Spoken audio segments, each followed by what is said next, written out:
fellas. What's happening? What's happening, Jay? Good? What's up? Ice traded gang? Yeah. Can I tell you how excited I got about this whole thing? Just because I feel like we're all scoring guards. But I know we're talking about PGs. It's just crazy how the game has transitioned so much, from back in the day, being a traditional PG to being what we are. Right, 100%, because you knew with our skill sets, usually what coaches tried to do to us is corral us and put us in a box. And then it didn't work out, we had to play the two guard. Yeah, I think the greatest quote I ever heard was from Isaiah Thomas, the Hall of Famer. And he was like, man, he ain't got no position. He's just a basketball player. The thing about today's game, every team has a scoring point guard. They can score in different ways. You see guys like Dame, Steph, James, they're all able to score, but also know how to find their teammates. I think it's just more that three-point line is what dominates the game today, so.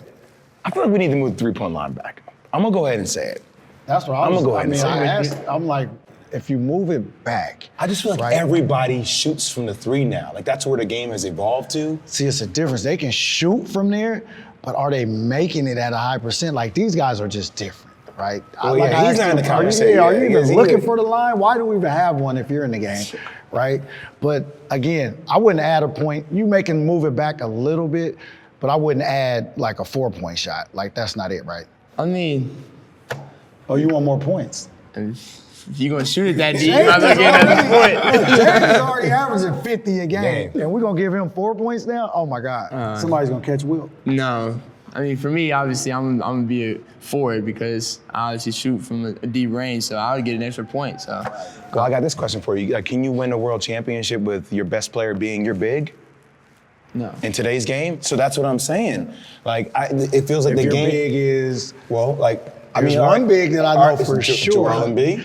Giannis Antetokounmpo, is he considered? He's not a big. He's 7 feet. He's a guard. He dribbles the ball up. That's not a big. But is that our game now? How's it evolved? Like you said, Trae's an exception. He's young, but you got LeBron's 6'8", 6'9", KD almost 7 feet. Giannis, you're saying traditional back to the basket big. What's one old school guy if you could play with? One old school. So for me, I'm gonna go with another point guard. I just put this in a box. Another scoring guard. There you go. I would love to play. With Chauncey. Oh, a big shot with Chauncey. Big shot. I think, in today's game, you see two guards out there. Yep. And so if I was able to play with a guard like Chauncey, I could just throw it to him. I could run off some screens and for sure. get some shots. It's just, I've always been a fan of Chauncey. I've never seen a man the way Shaq is. I've never seen it.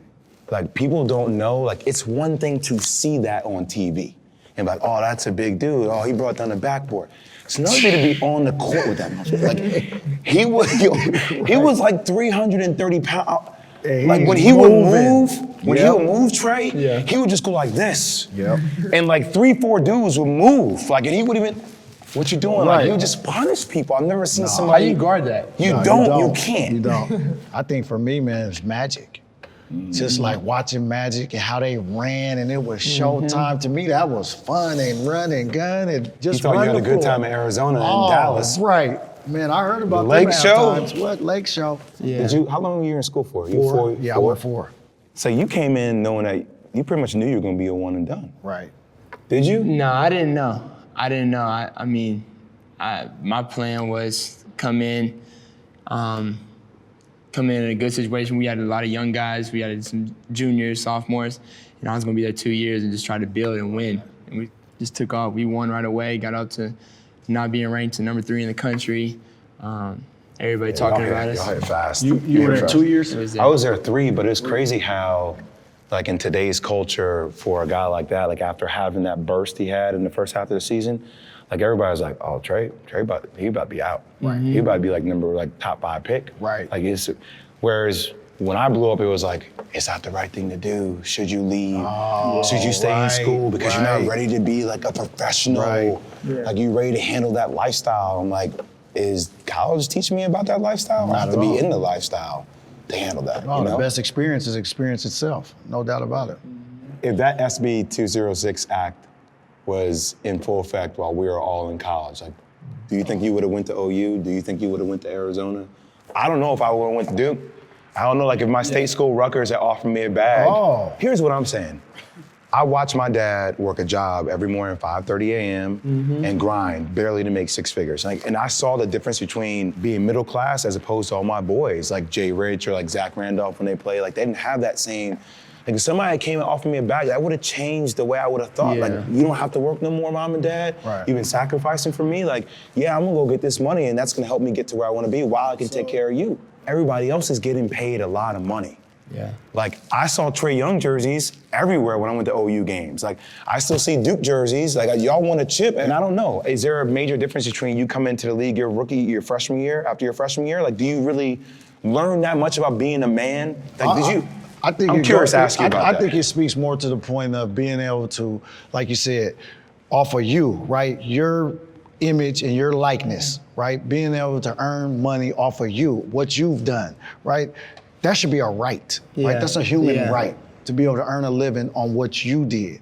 Okay, I think they gotta afford these kids an opportunity to do so. I mean, it just makes sense. Sometimes I think we get lost in like the grit of what we do. We forget like how lucky. Yes. And like you start seeing like what real, like, I'm not saying it's not real work, because it is real work to be in the gym and put in the hours, but like seeing people like go work in coal mining or other things from 7 a.m. in the morning until 8 o'clock at night and just really grinding, and seeing sometimes how athletes give back to the community, like that makes me fulfilled. Nah, 100%. It's like, okay, like, get it. It's like it's about something bigger than ourselves. I think hearing your speech at the McDonald's All-American game that weekend just made me appreciate the game even more.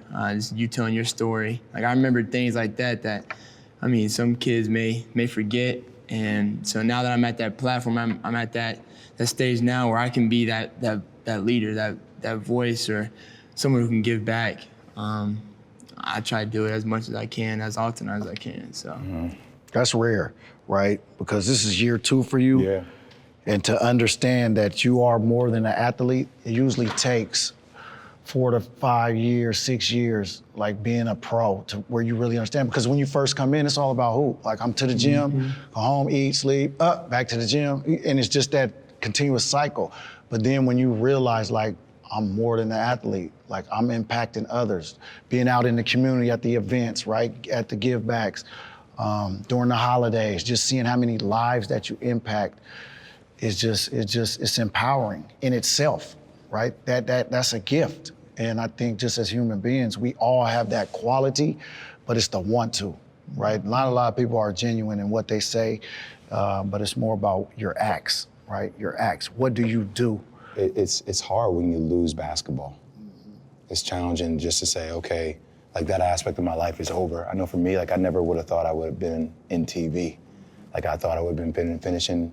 Like right now, like I feel like at 37, 38, like I would have been trying to guard you. I mean, I've gotten roasted, like I would have still been in there, like having like a 15-year NBA career. 100%.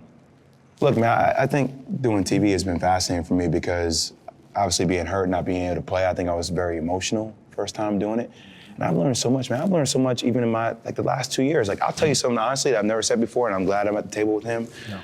Going through our experience together it's helped me evolve as a man, right? Like I saw him get elevated, right? And I was part of elevation because he was killing. And then I saw like essentially everybody just go like, oh, he's not this, he's not that, he's not this. And honestly, I think you have to critique, because we all have to critique, like you critique other players, whatever, not openly, but that's been a challenge for me. Like, how do you critique without like sounding like you're maybe hating, or all that's been an experience for me to understand like what you say carries weight. Oh yeah. And I think now like the way I try to approach it is like, I made mistakes, man, I'm a human being, I'm trying to get better, but you know, how you talk about somebody or how you talk about your experiences or owning your mistakes goes a long way. Because my thing is like, all right, like young kids listen to that. Yeah.